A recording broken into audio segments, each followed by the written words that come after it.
I'm fortunate enough to be from the greatest country in the world, but even luckier to call the Appalachian Mountains my home, a privilege not many can claim.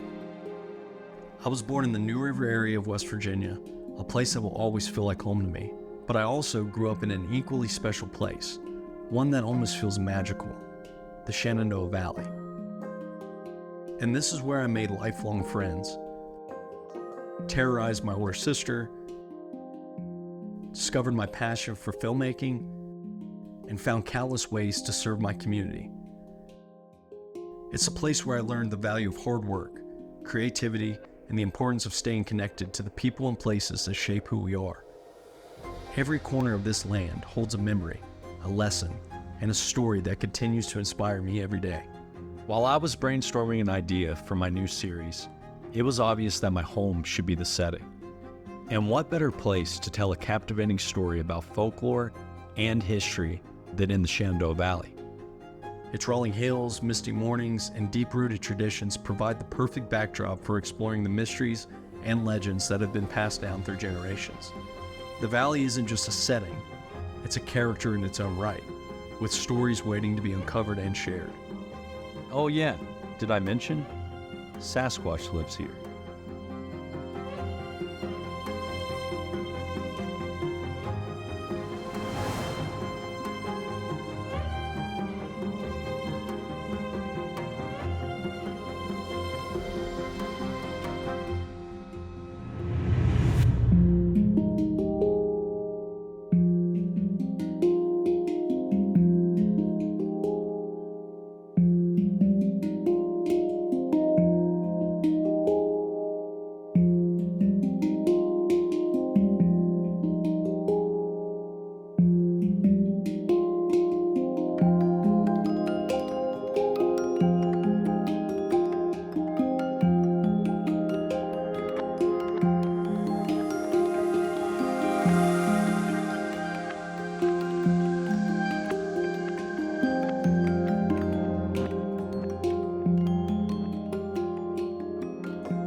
So my name is Tyler Hall. I'm the director of Shenandoah Sasquatch.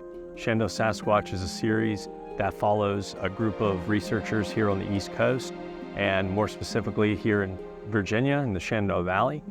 It follows Charles Kimbrough, Devon Counts, Tyler Burgoyne, and Greg Lambert. Those are four gentlemen who make up the Team East Coast Expeditions. Those four gentlemen are doing research that I believe is unique to the Bigfoot community. It actually draws a lot of similarities to what the Olympic Project is doing and a few other different organizations, but you don't see a whole lot of that here on the East Coast. You have Project Zoo Book over in Ohio, but right here in Virginia, I never knew that there was a Bigfoot research group. So when I was brainstorming for my new series, I thought, man, what a good place to make a Bigfoot show. I would be right here in the Shenandoah Valley in my backyard, but I didn't really have any contacts. I had interviewed Amy Bew back months ago, and she gave me a contact, and the contact was Charles Kimbrough. After Amy gave me that contact, I sat on it for a little while, and then I said, hey, Shenandoah Sasquatch is gonna be a thing, so I reached out to Charles, and he helped me put together the series that you're about to watch.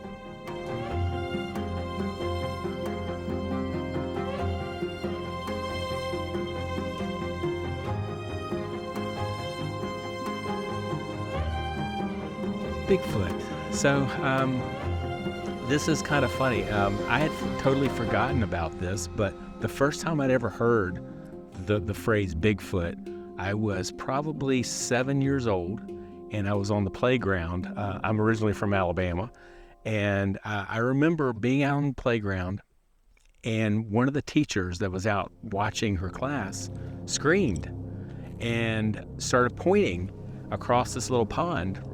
The playground was right on the edge of, there was a fence, and then at the edge of the playground, and then woods back behind that fence, and there was a pond back there. And the teacher screamed and pointed, and another teacher came running into her and was talking with her. She's pointing. She said, there's a Bigfoot on the other side of the pond leaning around a tree watching the children play. A couple of decades ago, I had an encounter out in the woods. I won't really call it an encounter per se, but I was camping deep in the forest with a group of friends. And late at night, as we were sitting around the campfire getting ready to go to bed, something on the next ridge over, maybe 100, 150 yards away, screamed at us.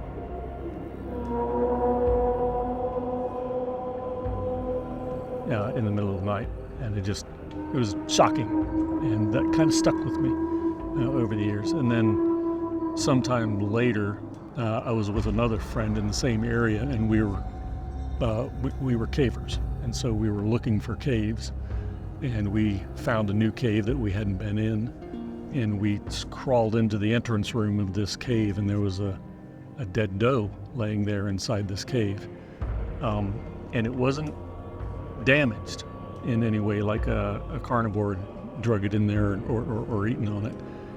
It was just in there, and it had a broken neck, and I thought that was curious that something would apparently stash a deer inside the entrance to this cave. I was probably 12 years old, maybe 13, and my father and I, we hunted deer, and he was showing me the ropes.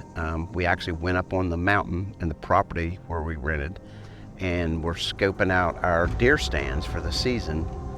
So I got cold. I hadn't dressed warm enough, but had flashlights, walked up in the dark.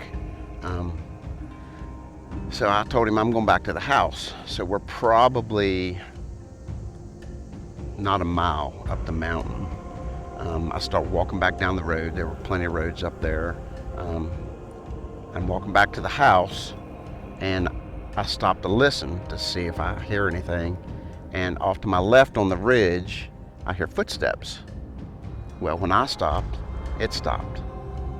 So I'm like, okay, that's strange. It's not an echo of me walking down the road. So I walked a little further, and I stopped to listen some more. I stopped. I hear footsteps off to my left. I'm like, okay. I was like, Pop, is that you? I'm like, why would he be up in the woods on the ridge when he can walk down the road behind me? So I'm thinking that's really weird. So I start walking faster. It's just light enough you can make out all the silhouettes of the trees. I never saw anything. I walked faster. I could hear it pacing me as I was walking along. So I started running towards the house. Then it's going through the brush, and it's snapping stuff off. And I'm like, I get to the house, and I'm panicked, and the door's locked, and I'm beating on the door. And I'm like, open the door, open the door. My mom comes to the door, and she said, what's the matter? I said, something followed me off the mountain. I have no idea what it was. So, like most kids growing up, you're always interested in kind of the monsters, the unknown. I used to look at old encyclopedias with Sasquatch, the Yeti, stuff like that in it. And I always thought maybe there's something, I always watched Finding Bigfoot, Monster Quest. And then we were actually at Switzer Dam, a reservoir right up the road from where we are now. Me and my cousin, and we heard knocking sound.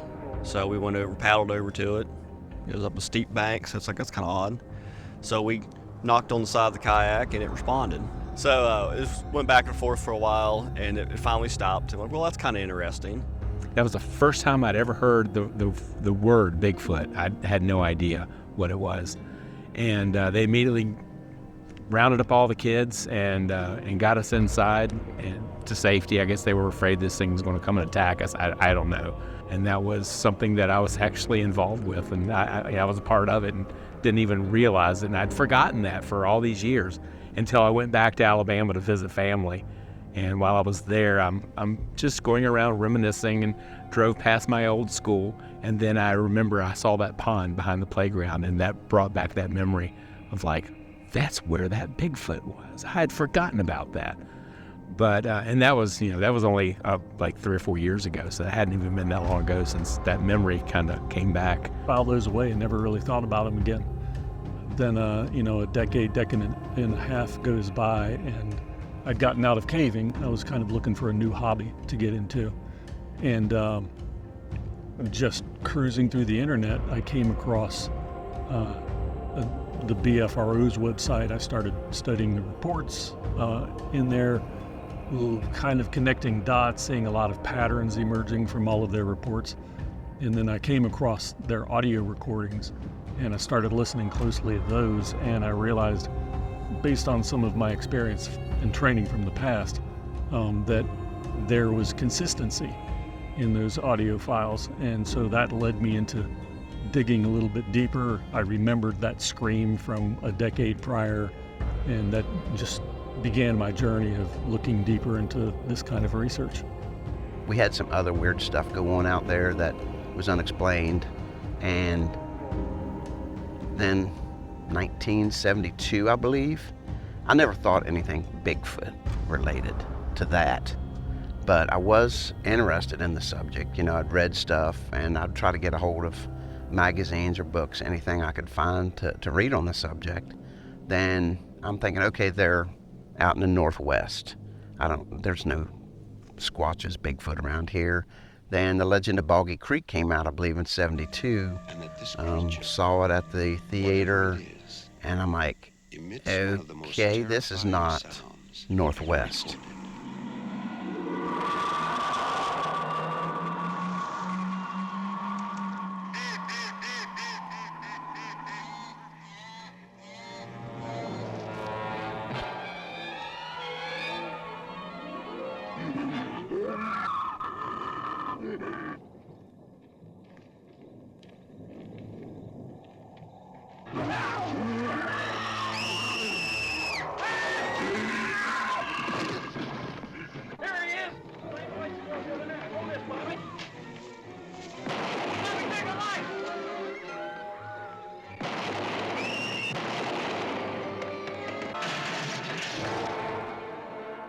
Legend of Boggy Creek, rated G. So these things are other places? Could they be here? So then I made the report and got to talking to Devon, who took my report. He kind of encouraged us to go out, since the area is, has a history of Sasquatch. So we did some recording, some audio. We actually got lucky. I had some interactions with something. So I just mainly wanted to prove to myself that there was something out here, and I did. And now it's kind of a rabbit hole that you go down into. You start and you want to keep saying, well, I wonder if I can find more. I wonder if I can get something on audio. I wonder if I can get tracks. I wonder if I can get it on thermal. So it's just like a progression of, how far you want to go. So that's just kind of it's a side hobby. It's neat. 2004, I think it was around 2004, I had an experience that I couldn't explain. And so I was with a friend of mine. We were in Orkney Springs, Virginia, here in Shenandoah Valley, just north of here, probably 40 miles. It was about 4 o'clock in the morning. We had pulled in my truck. We pulled in off of the road at this hunting property that I hunted at. It belongs to a good friend of mine. And I pulled the truck in off the road and turned it off. And he was in the passenger seat. I was driving. We both opened the front doors. We got out together and we closed the front doors. And then, before we could open the back doors to get our gear, we got screamed at. It was more of a roar than a scream. I mean, it was just, it was just loud. It was maybe 75 yards away, and it was so loud, just so voluminous that we could feel it in our chests. And you could imagine it for something to scream at you, you would have to have a chest the size of a barrel. I mean, you'd have to have massive lungs to make that kind of sound. And we immediately freaked out, and we got back in the truck and turned on the truck and turned on the headlights, and we didn't see anything. But I'd never encountered anything like that before. So later on, I was sitting at my desk, and I'm like, I really want to know what that was that we encountered. We actually didn't go back into the woods that day. I think we eventually just left, and we were trying to get to our tree stands before sunup, but that didn't happen. So I was online trying to do some research, just trying to figure out what was that? What did we encounter? It was unlike anything that I'd ever heard before. Years went by until the internet came out, and I started reading witness accounts where the people had been paralleled out of the woods, and I'm like starting to put two and two together with some of the other things that had happened. My brother saw a face up in a window, had the old spring-loaded roll-up blinds, and he went to pull it down one night, looks up, the window's about this high off the ground, and it was at the top of the window, peeking in at him. Freaked him out. Then the guy we knew from Pendleton County actually had a sighting in another adjacent county. So then I was really excited then, because like, okay, these things are here. So then the opportunity came up for an expedition to go on, and signed up for that. Met Charles, Devon, some of my best friends I've made in the Bigfoot community. Really great group of people for the most part.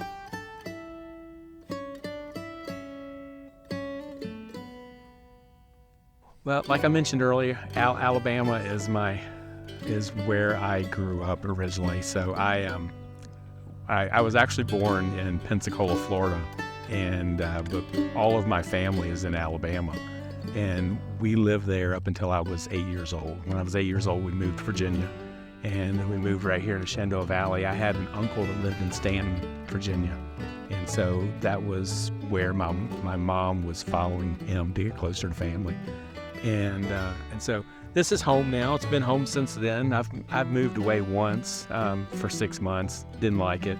Moved back home to the Shenandoah Valley. There's no place like this. I mean, it's beautiful. It's its own climate. It's its own region. We have things here that we don't have a lot here that is only in the Shenandoah Valley. I think there's a few salamanders that are only found here in the Shenandoah Valley, but as far as other animals and stuff, we don't have anything here that can't be found other places. But there's just something about the valley. You're pretty much protected here from tornadoes and such. And unless they start here in the valley, you don't have to worry about tornadoes. It's rare. Would I have to say I've spent close to 3 decades of my life in some part of Virginia. I've moved around, lived in different parts of it. Southwestern Virginia when I was a teenager, Northern Virginia as an adult, and I've been all through Shenandoah Valley just as an adult, enjoying the beauty of the state.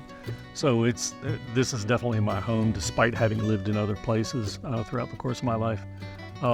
It means a lot to me just because of the natural beauty that we have here, the good people that live in this state, the culture. It's just a part of me and who I am. Well, I lived over here for 5 years when I first got married. My wife and I lived in Timberville, Virginia. So I did squatch some over here. And of course, Charles is not far from here. But like I said, I worked in the valley. Once we moved to West Virginia, I drove the mountain. And before that, I drove the mountain for years. And I always thought, man, this is a great location, especially coming through Raleigh Springs and across Shenandoah Mountain. I'm like, this is great habitat. This whole valley is rich as far as agricultural goes, so plenty of food, lots of water. So I thought, this is good habitat. I always thought I'm going to have a road crossing and that'll be it. This is my home. I've lived here all my life, tucked up right against the mountains. It's somewhat remote, some of the areas. It's a tight-knit community in most places. The more I get into the subject, the more people come to me and say, hey, I've had an experience of this or that, and we can get into that later. But there is a history here. And so they're here. It's just a matter of where, like I've mentioned before, trying to find a needle in a haystack. But we have so many haystacks, we don't know where to look for that needle. We have so much national forest and raw, untouched areas that it's hard to find where they're at. But we're a pretty large area ourselves. It's like 150 miles from north side to the south side. So we think it's the Appalachian Mountains to the west and the Blue Ridge Mountains to the east, the Potomac River to the north, and the James River to the south. And I think it encompasses like 8 counties in Virginia and 2 counties in West Virginia for the Shenandoah Valley. So it's fairly large, but it's no place like home. There's been songs written about Shenandoah Valley. So we have the Shenandoah River that flows through the Shenandoah Valley. Lots of opportunity to do things over here, but I'm a country boy. I don't like the big city. Harrisonburg's too big of a city for me, you know. I like peace and quiet, and I like the woods, so that's where I want to be. There's just not enough mountains because it's a valley. I'm a mountain boy. I love the mountains.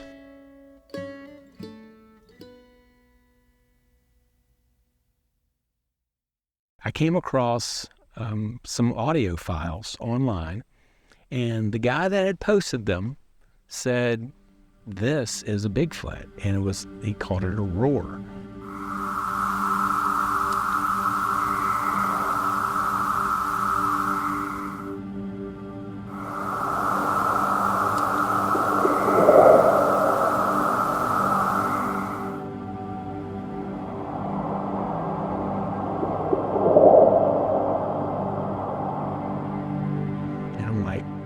That's what we heard.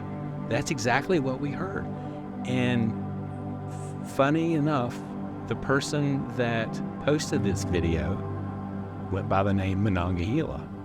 So eventually, Monongahela, Devon, he and I met up at an expedition in 2012, and we became friends, and now he and we go Bigfooting together fairly regularly, and we've got to be pretty close. But it's just ironic that the video that I found of the audio file was from him, and so that's kind of the path that it's taken me to.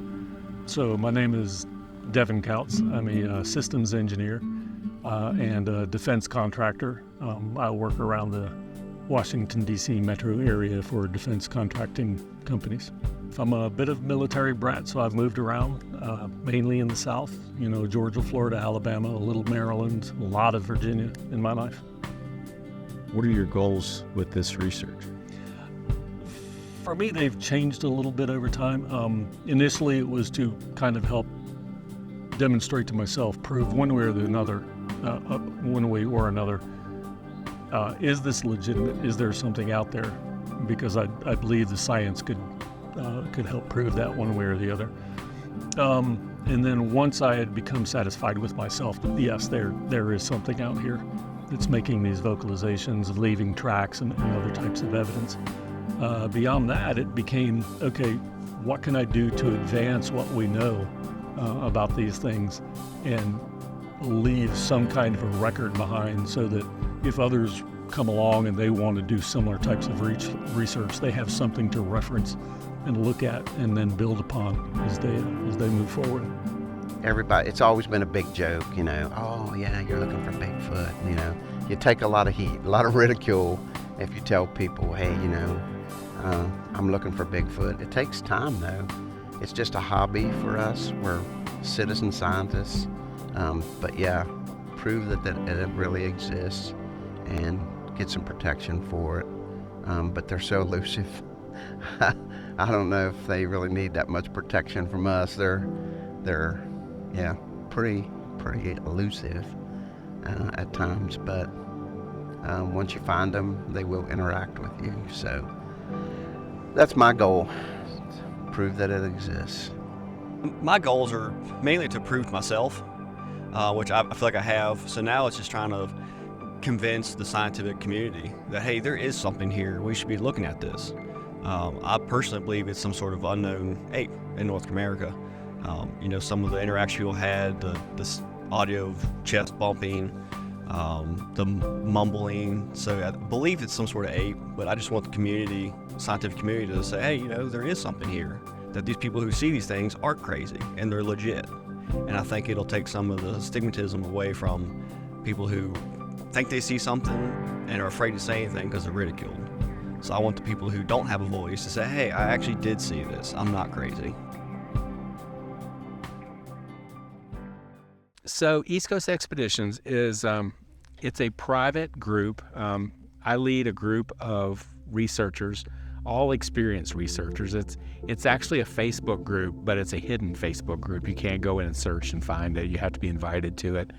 And so we keep it small on purpose because we don't want it to be one of the traditional Bigfoot Facebook pages where people just go on and read anything and everything and move on about their day. We want East Coast Expeditions to be a group of experienced researchers that get together fairly regularly. Years ago, we were doing probably three expeditions a year, and that's all we are. We just experienced researchers that get together, and the members of the group host private expeditions for the other members. And the reason for that is the majority of the people that are in the group are also BFRO investigators. And so they usually attend 1 or 2 expeditions for the BFRO a year. And in my mind, my opinion, that's not enough to keep yourself honed on the skills that you need to do Bigfoot research. So once or twice isn't enough for me. So I was actually the co-founder of it. The original person is gone. He's left the group, went on to do something else, but he handed the group over to me when he left. We started in 2014, so we're 10 years old now as a group. We have about 103, 104 members in the group, and so it's not the kind of group that we get together to teach each other things, because everyone is very well experienced. Everyone knows what they're doing. It's a great group. We use the Facebook page to bounce ideas off each other. We come up with new products, not a product to sell or anything, but a product for us to create and use in the field ourselves and stuff. So, everyone has ideas. We're a smart group of people, so it helps improve things that we use. Because you can't buy just everything that you need to use for Bigfooting. You have to sometimes create it yourself.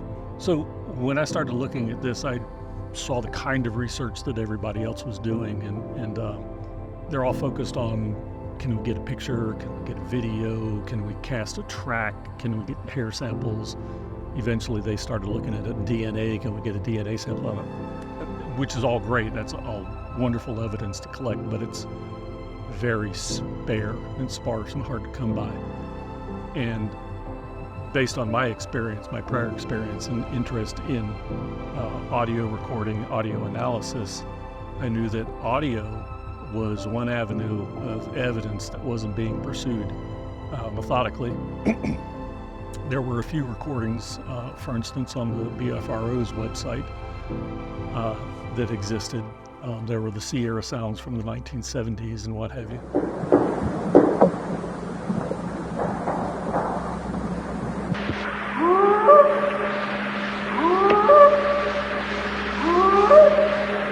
And I thought, okay, this is an avenue that I could pursue individually that doesn't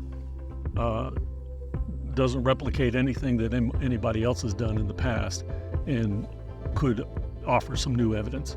So that became my focus, is strictly really digging into the audio side of things. Some of the tools I use, audio recorders, good microphones, post-processing software to help clean up some of the audio that we capture over time, and then just large collections of audio. I take audio samples. I receive audio samples from other researchers all around the country who are collecting and assembling their own small collections of audio. And I do a lot of analysis of the audio that I receive, trying to either vet it or debunk it. And that's the basic picture of what I do. I don't have a lot of tools. I usually go with Charles, who has all the fun gadgets and gizmos. So I don't have a lot of extra cash to buy some of the fancy thermal stuff. So I just have a pair of night vision binoculars that I take.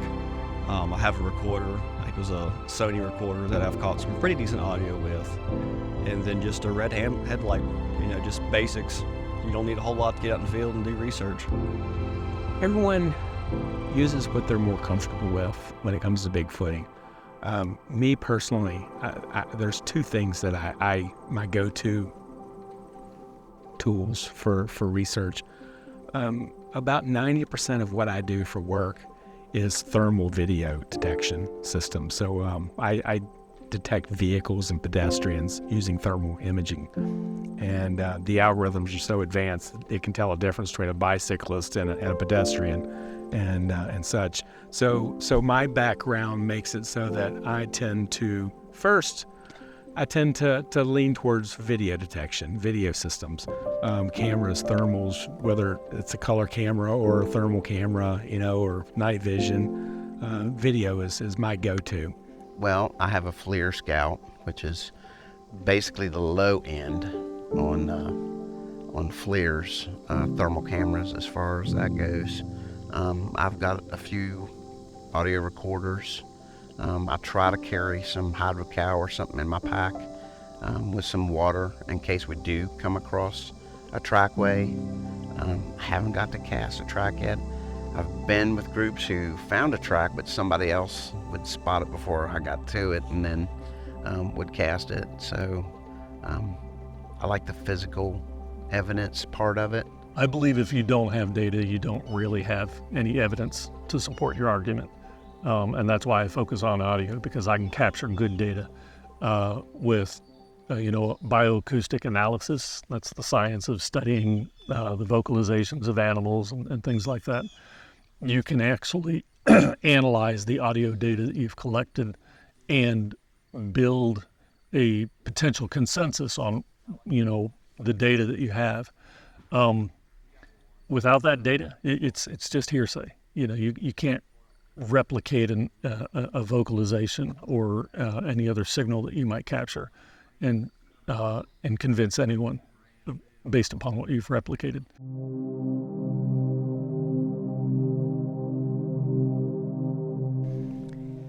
We want the scientific community to take our research and use it to make others understand that these things really exist. And if we don't keep it scientific, then we won't be looked at the same. If we start talking a bunch of foolishness, then they're just going to blow us off. Well, that's what people want. They said, if you can prove it to me scientifically, then I'll believe it. So, of course, most scientists won't get into this field. Dr. Meldrum, obviously, being one of the exceptions because of the ridicule that you face.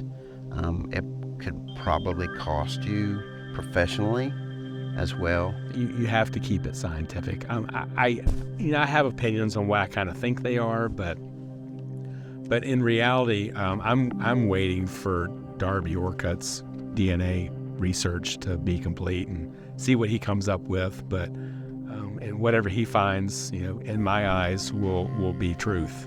It'll be facts. Darby works for NC State University, and they're doing a DNA study right now. But can't wait to get that. When I spoke to Darby about this, he said that if he finds what he thinks he finds, he will have a white paper published on this. So we're waiting to see how that research turns out. I look at the archaeological record as a reference, and just through, straightforward reading of the other hominids that have existed in recent times, it's easy to learn that as recently as 50,000 years ago, there were up to 5 hominids walking this planet all at the same time, alive and around each other. That's Homo sapiens, Neanderthal, the Homo floresiensis in Java, Indonesia. And those are commonly referred to as the little hobbit type of hominid. Then there's the Red Deer Cave people from China, and then finally the Denisovans from Siberia. And when you look at that, if there were 5 types of hominid walking around as recently as 50,000 years ago, it's a real possibility that there's a 6th hominid out there as well. My personal opinion is some sort of unknown North American ape.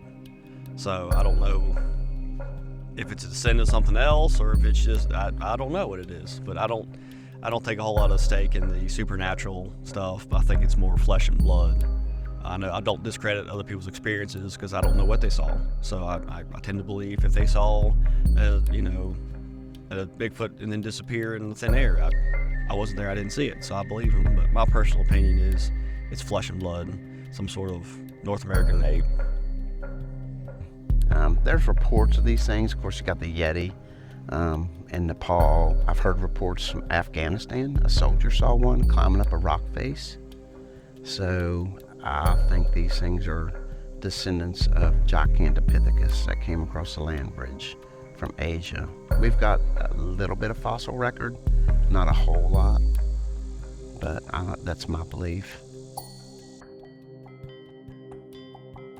It's funny. You always try to prepare yourself for an encounter of some sort. And I have encountered a lot of stuff. In fact, I've encountered so much stuff that I can't remember all of it. It tends to run together. Devon was saying on our last trip, he was talking about something that we both had witnessed, and I can't even remember it. But he's like, yeah, you were there, you were with me, but I can't even remember it anymore. It's just so much. And it runs together. I can't remember where I was when this happened, but I have experienced a ton of eye glow, eye shine a couple of times. I've had rocks thrown at me. I've been screamed at.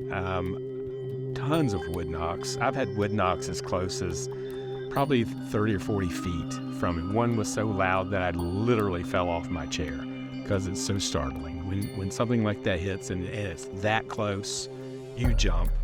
And most of the time, I do fine with it. You try to prepare yourself, but I like to say if I ever came face to face with a Bigfoot that I would sit down and I would say, sit down, come sit down, let's sit face to face. But I don't know how, they would understand any of that. But and could I keep my composure to even do something like that? I want to be non-threatening. I want to sit down, and take the low ground and let them know that I'm not a threat. Definitely. I've probably had a half dozen encounters, both, if you encounter potential audio encounters, there's dozens. I've had a handful of encounters where I could see something visually that suggested to me that, okay, this is potentially a Sasquatch that I'm observing. And in none of those situations did I feel threatened.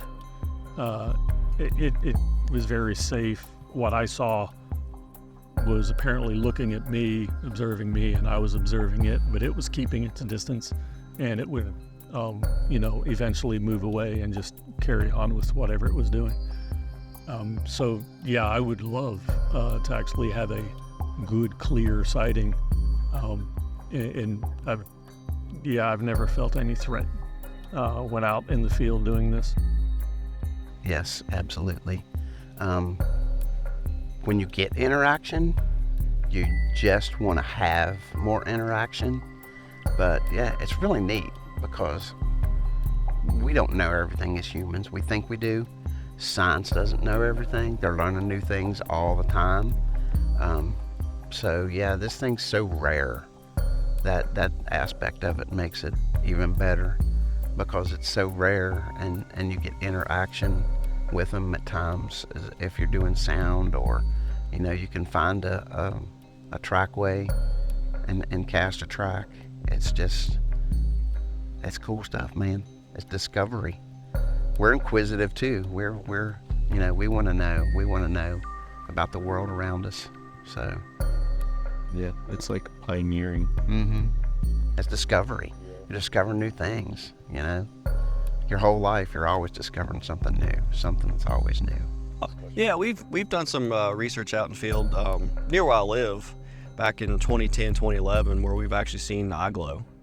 It looked like a whitish blue, looked like stars, basically two of them in the woods. And they were up 6-7 feet in the air from when we went back the next day and figured it out. So that was pretty neat. I'd like to see one. It's the goal, if I think everybody's to actually see one. But the interactions we've had lately around this area with the knocking back and forth is pretty neat, because nothing in North America can make those sounds. Nothing can pick up sticks or rocks and do what they're doing. You know, like most people would try to get it on camera, get a definite, yep, there's no question. The Patterson-Gimlin film is the gold standard because it has yet to be debunked. And if we could get something like that, it'd be awesome. That way you can say, here, debunk this one. And DNA evidence will be also, you know, if we could see something and know it was there and gather some DNA evidence, either eDNA or a hair sample or something where we could definitively prove that, hey, this is it. So if we could just see one to see exactly where it was and have no question in our mind, I think we'd have some pretty good evidence.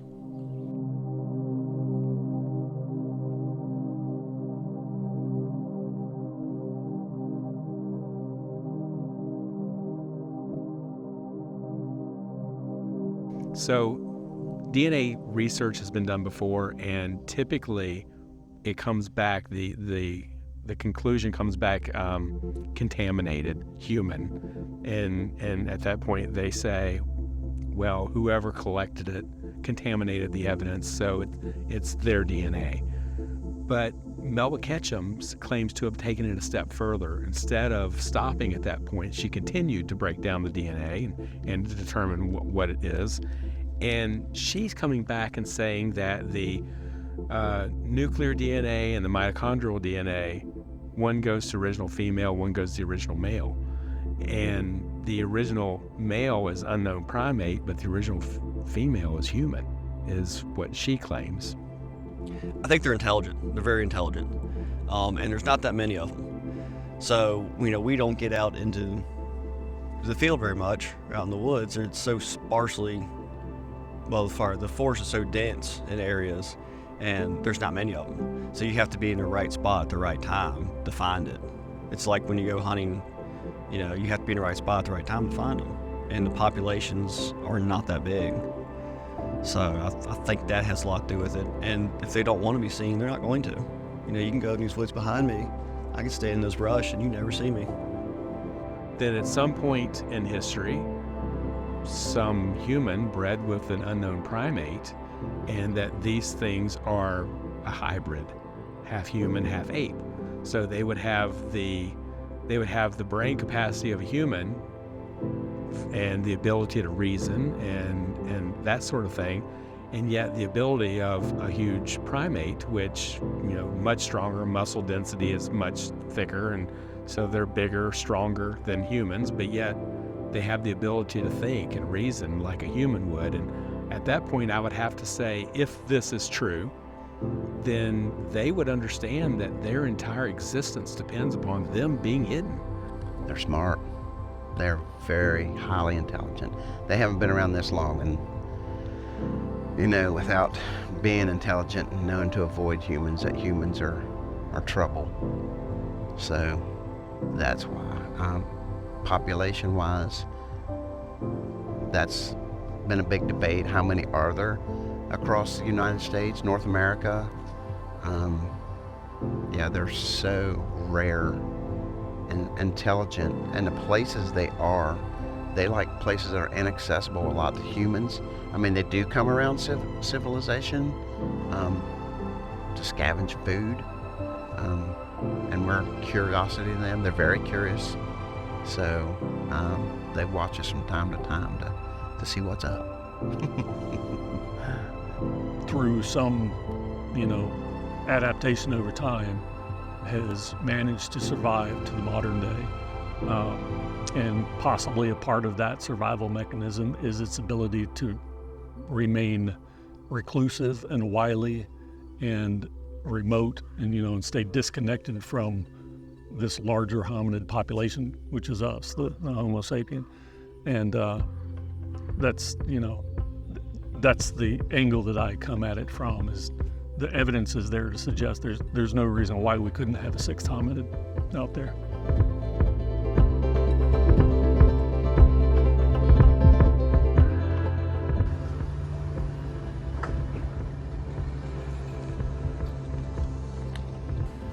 You think we're stocked up? I think so.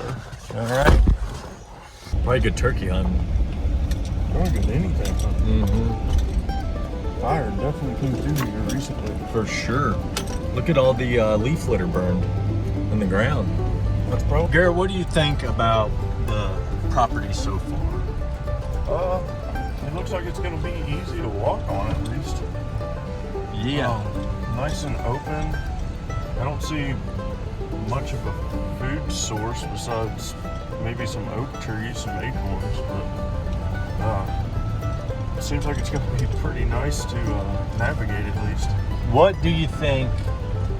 You're talking about food source there. Berries. For Sasquatch. You think they eat deer? You think they're...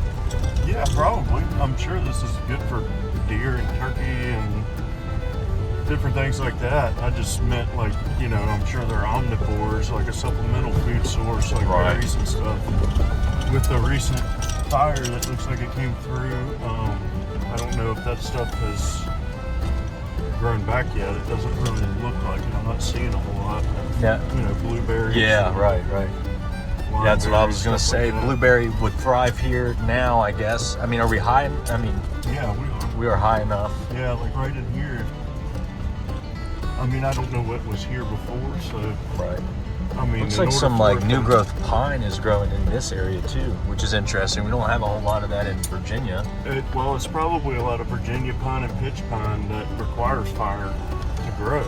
So the fire might have opened up some of those serotinous cones, which is now leading to them being able to pop up.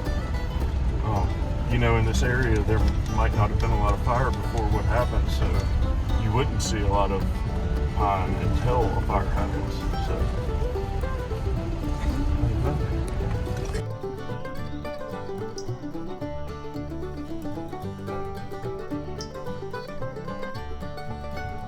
Yeah. Talk about the importance of luxury while camping. Luxury.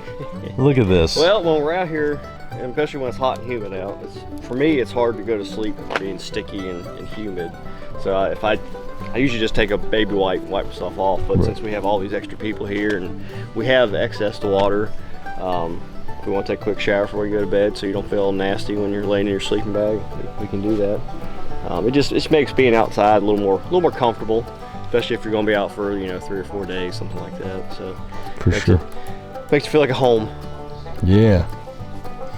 Home in the woods. Home in the woods. You have to show me your rig here in a little bit too. Yeah. Especially when I go with my girls, they want all the creature comforts at home, so I try to take everything that they want. Yeah. Air conditioner for the camper,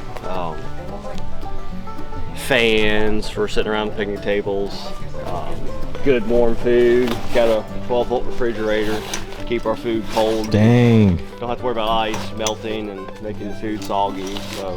What gets them out here too, it's just good. Yes, that's the main thing. If you make things comfortable and the people enjoy going out in the woods, you'll get them out. So I think with a lot of the technology we have nowadays, more people are willing to go outside. And if they're outside, then they might hear something or see something, or maybe pique their interest in the Sasquatch, and might start looking into it and get more researchers, the better. More boots on the ground, as they say. Charles, tell me what you got here. Well, one of the things we like to do is when we get to camp to do an expedition, we like to set up a gifting station.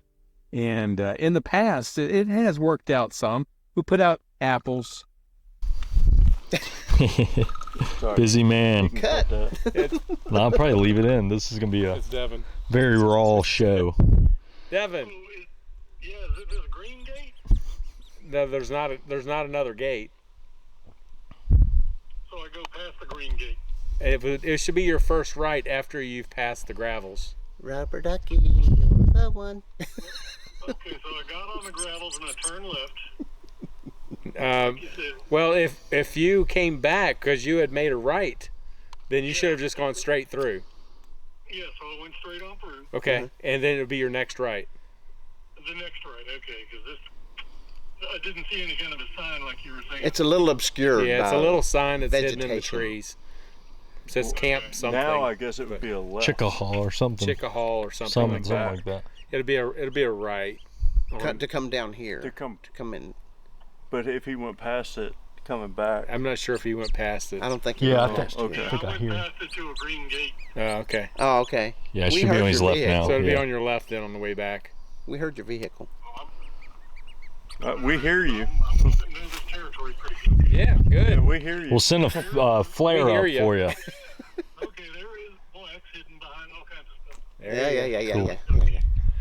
We get him. All right, bye. Any more birds I need to know Nope, about? that's it. That's it. From there, you'll run right into us. John Craig ain't gonna find this place. All right, bye. All right. Okay. So one of the things we like to do when we show up on an expedition is we like to leave a gift. And apples are a great thing to leave. And I know that people say, oh, why not bananas? Well, you got to keep in mind that a primate is only used to the food source that is native to where they are. And we don't have banana. so they probably wouldn't necessarily know what a banana is, but they are familiar with apples. Unless they're running into food line. They don't know what a banana is. That's true. And I have a little Bigfoot toy that I'm going to leave this time, rubber ducky. And I have a little Bigfoot figure. I got this at the Pleasant Hill Lake thing in Ohio. That's like a Last little fall. baby embryo. And glow stick. And also a cross. So I'm going to put this out there, and it's a religious symbol. So I know that they don't know anything about religion, but I have left these in the past, and we had one actually take the string off of it and ball it up into a ball, and disassembled the wood and left them lay all together. So Wow. and they actually left a twig behind. All of my stuff was messed with. The Bible was flipped upside down and spun around, and all the Bigfoot toys that I had left were flipped upside down, and the cross was disassembled. It was laying there on top of the Bible, disassembled. So I thought that was odd, but we got something out of them. So they left behind a little twig that they had snapped off of a tree and stripped all the bark off of it, and they laid it right there beside of the things that I had left them. So we're going to leave some stuff. Greg also has a thing of peanut butter. And we're going to try the tape trick where we put the sticky side out on a tree, try and get some hairs possibly. So Cool. we've had good responses out of glow sticks. Actually, the first expedition we went on, the guys hung glow sticks around and just kind of kicked back.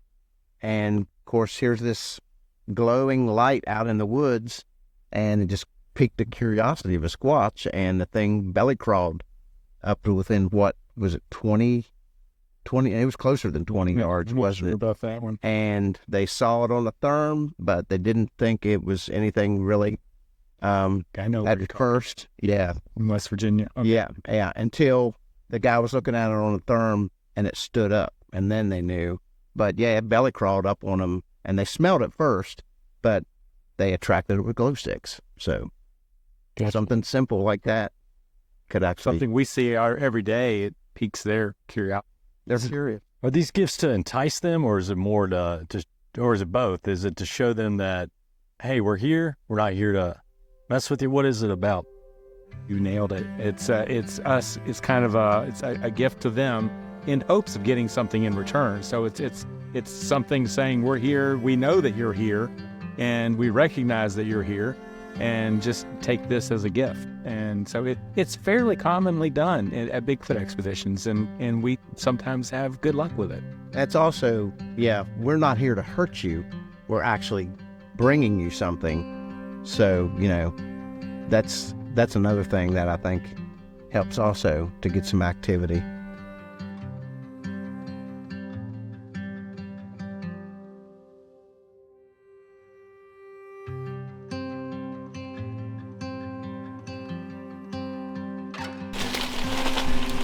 Better have been working there. So, Greg, you're setting up your tape trap. Tape trap with a jar of peanut butter. So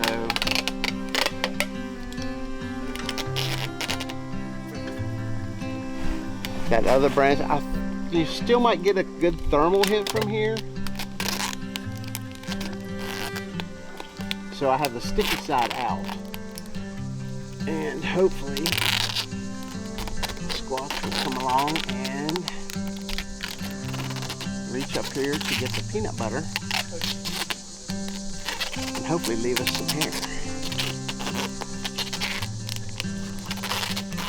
I want to take this down when I'm done. I don't want to leave this mess here. A couple good strands here, right below the jar. You usually keep the lid open closed? I keep the lid closed. Then, you know, if the thing comes down and it's got bite marks in it, then, you know, it's probably a bear or a coon. I mean, coons can open jars. They're pretty smart, but we've had stories of Squatches opening jars of peanut butter, taking them, bringing them back empty with the lid back on. So, flip this over here now and see what we got there. That should be pretty good. Now that's nice and sticky there. I might even do a few here on these little ones.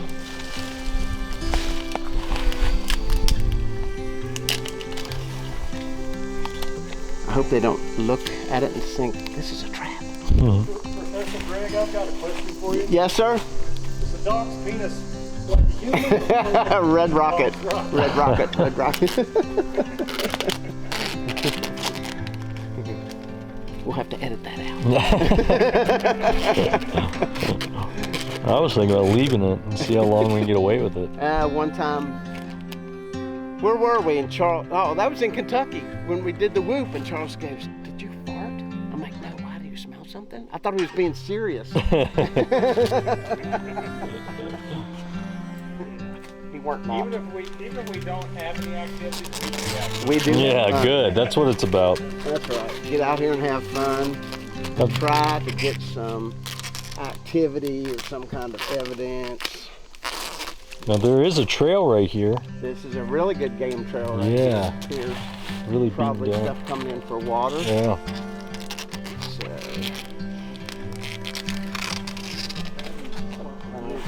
It's funny, we're not even 20 feet from Charles, and this mountain laurel or whatever it is like up to my neck. So it's so dense just right here, and we're next to a house. Next to this cabin. all right. If you never try, you Doesn't never hurt do. to try, huh?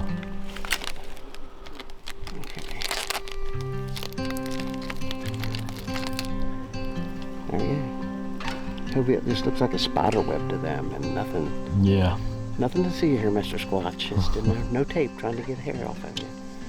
Okay. Hopefully it won't reflect any either. Yeah. So there we Great. go. Very cool.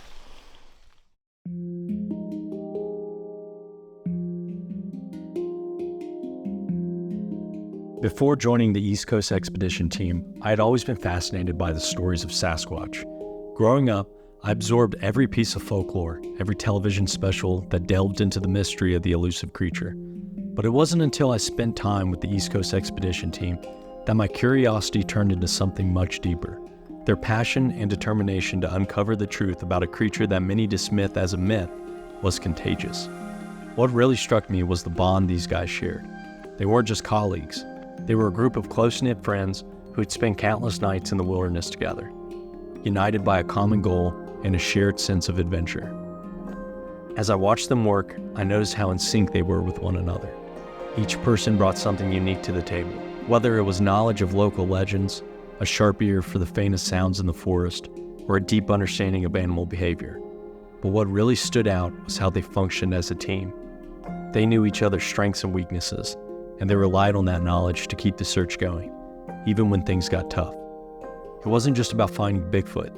It was about the journey, the friendships, and the thrill of exploring the unknown together. As the sun began to set and shadows stretched across the Shenandoah Valley, the atmosphere changed. The woods, usually so still and serene, seemed to come alive with a new energy, and we all found ourselves on high alert. It was in these moments, as day turned to night, that the line between the familiar and the mysterious began to blur. The deeper we ventured into the forest, the more intense the experience became. What had been a peaceful environment by day now felt charged with anticipation.